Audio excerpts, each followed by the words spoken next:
Over the years, Sword Art Online titles have fallen into a niche category of RPG gameplay that focuses heavily on taking on missions and traversing dungeons in the SAO universe. While Bandai Namco could have continued to deliver these types of experiences to the player again and again, their determination to bring SAO to more fans seems to be the fuel for the upcoming entry, Sword Art Online Alicization Lycoris. During a preview event, I was able to go hands-on with Sword Art Online Alicization Lycoris to get a feel for the updated battle mechanics and systems. Given that the series is all about immersing fictional characters in a virtual world, the game attempts to engage the player as much as possible by giving them a more significant role in how the battles play out. If you're familiar with SAO games, battles are kept rather straightforward with unique skills available to a substantial roster of characters. However, Alicization Lycoris seems to take this a step further by opening up a range of abilities to each character without filling up the HUD with small images that replicate a traditional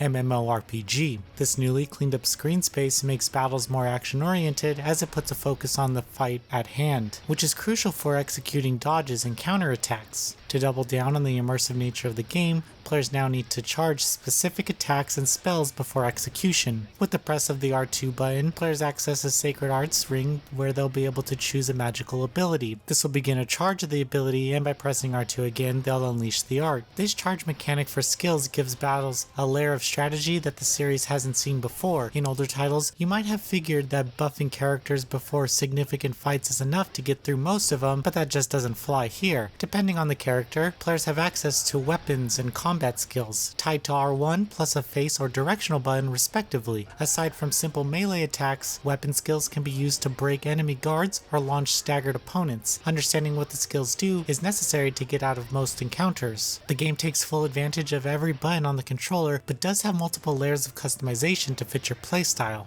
I was only able to play as Kirito and Medina, who are both sword users. I'm interested to see how characters who play support roles feel, as in previous titles I generally didn't think they were fun to control. Still, the characters I did play felt responsive and fast. I would do things like charge a heat blast and use it at the end of a lengthy combo in hopes of staggering my opponent. Environments and character designs have also been improved. Running through a jungle-themed dungeon and taking a few moments to explore my surroundings felt unlike any SAO game I've played before. I became used to the copy and paste layouts of dungeons that the series used in the past, but this is a massive step for the action RPG and it makes the difference during gameplay. Sword Art Online Alicization Lycoris is shaping up to be more than I ever expected of an SAO title. As a fan of the series, I was left wanting to play more and continue the adventure. The focus on immersive battles and environments pays off to make this game appealing to the general action RPG fanbase. Hopefully, the other playable characters are diverse enough to fit into the different playstyles, and the story holds up because this could very well be what raises the bar of the SAO series in general. Sword Art Online Alicization Lycoris releases for PlayStation 4, Xbox One, and PC on May 22nd,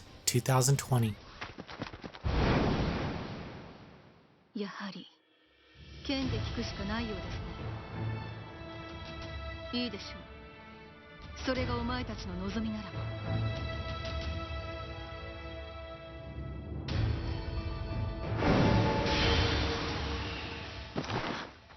しまった、やばいぞ。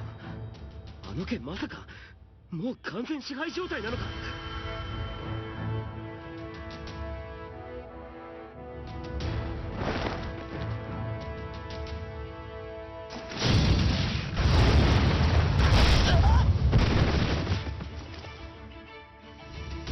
私を愚弄しているのですか。抜刀もせずに走り寄るの。